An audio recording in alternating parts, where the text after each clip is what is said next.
flew into Calgary in the morning and got some Asian groceries. After that, we directly headed to the Rockies.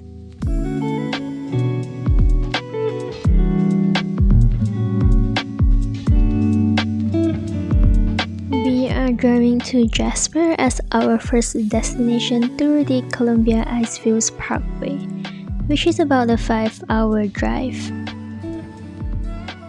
We passed by a lot of popular viewpoints but didn't make much stops since we'll be stopping on our way back as most of the attractions are on the opposite side of the road.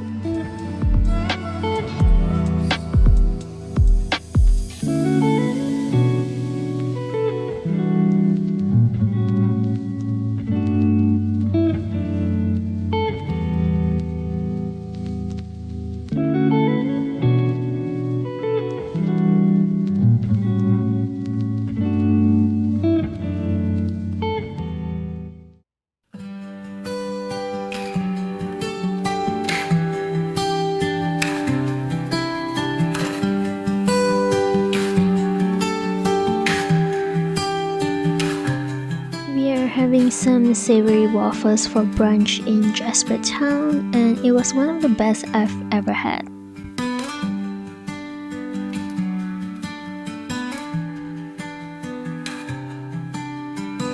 Obviously, I must check out a local cafe, so I got a cappuccino and had a quiet morning to myself.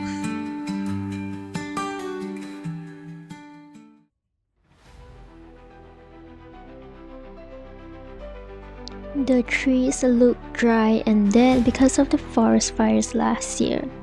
There are natural forest fires every year and they're essential as part of the ecosystem to get rid of the sick trees. But last year was the worst. It was uncontrollable and burned down a huge part, destroying a lot of popular attractions. A lot of the roads are still closed to the public due to restoration efforts.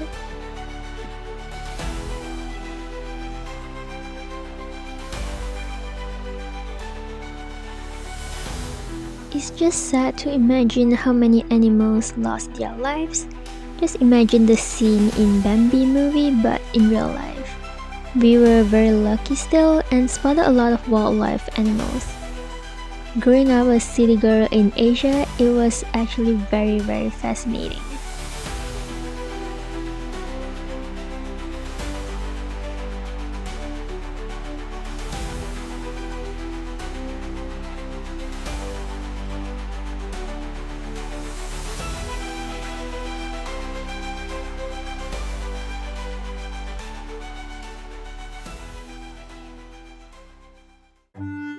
We made a random stop by the road because I really wanted to get near to the water and have some nice views, but little did I expect my city feet is not made for these rocky trails.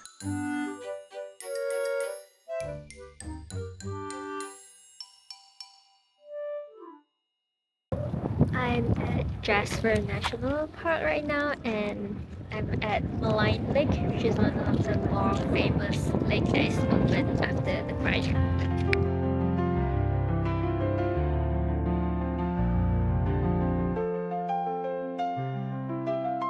Malign Lake is the largest natural lake in the Canadian Rockies. We took a small stroll along the lake. The view was really beautiful with the blue glacier water against the snow peaks. I really think this video does not do it justice.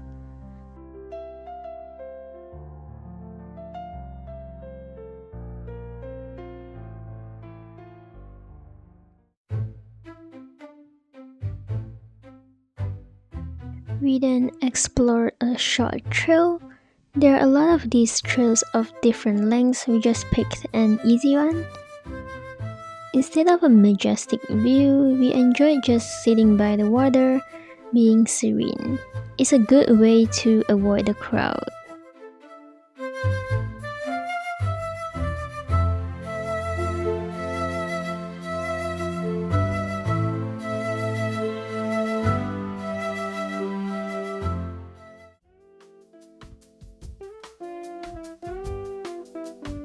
Today's dinner was good. We got a burger and a braised beef for main.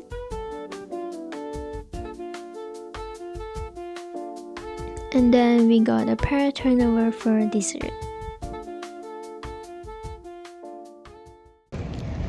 Our last morning in Jasper, and it's so sunny and warm.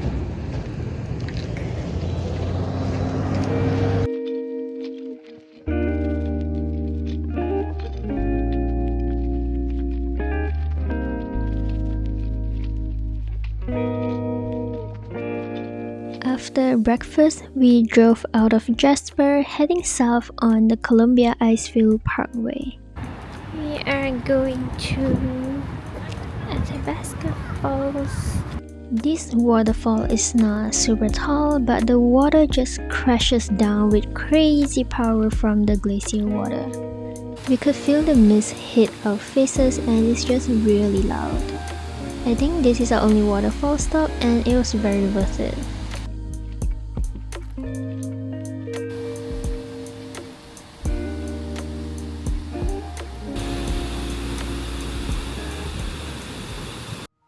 We continue our drive south, enjoying the view and stopping by whenever we pass by a scenic spot.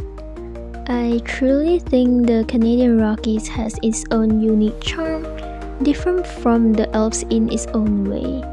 The water is usually more turquoise than deep blue, and the mountains are rockier instead of green meadows.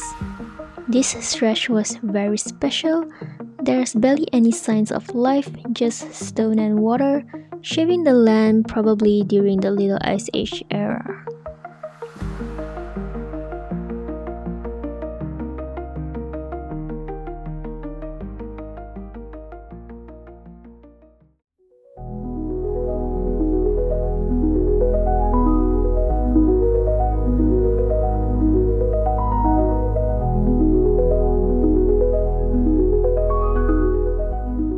We then checked into our accommodation for the night, which is the only one offering the view of the Athabasca Glacier.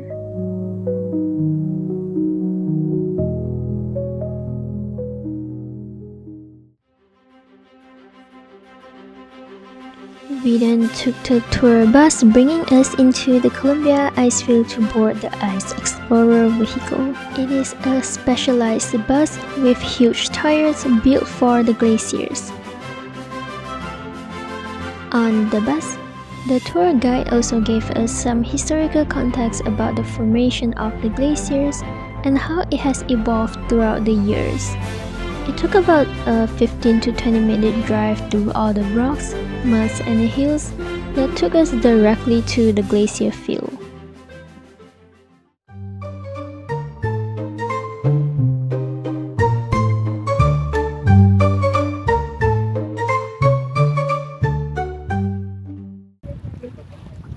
I'm on the Columbia Icefield Explorer tour. Then we took a truck into the middle of the ice field.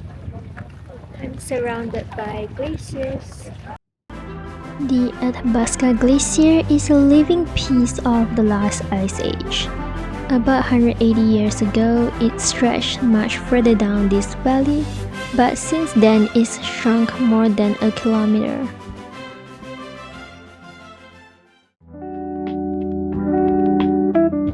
The tour finishes at the Columbia Icefield Skywalk. It's a walkway stretching out into the mountains and valleys.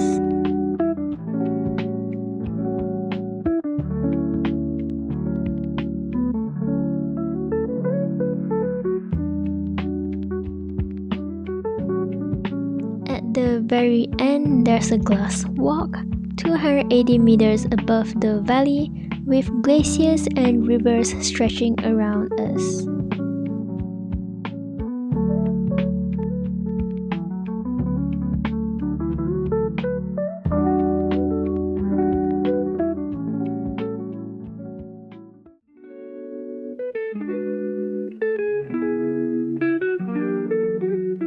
The next day, we continued south and explored more lakes. Just look at the turquoise water.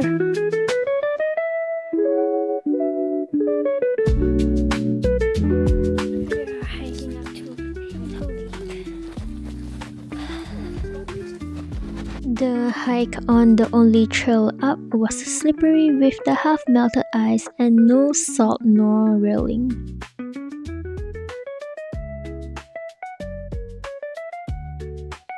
The lake was still mostly frozen, forming a unique white layer with a hint of blue. The end of the lake resembles a wolf's head, making it recognizable.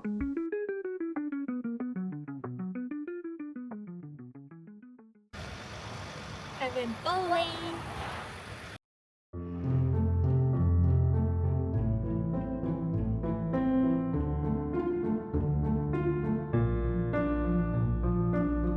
Bow Lake is one of the biggest lakes in Banff National Park.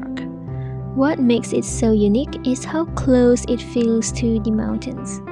You can actually see the Bow Glacier feeding right into the water and some turquoise water underneath despite it being still not fully melted.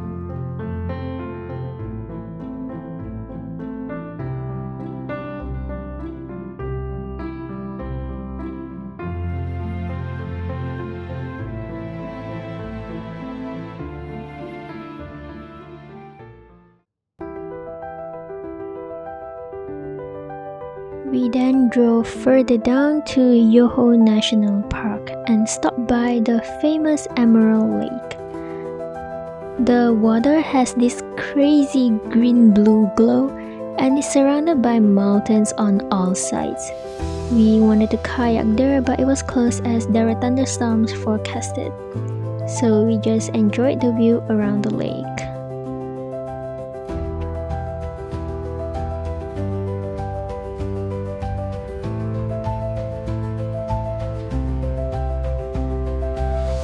It started raining after we got to the car while we're driving towards Banff. That's it for part 1 of the trip. See you as we explore more of Banff and its surroundings.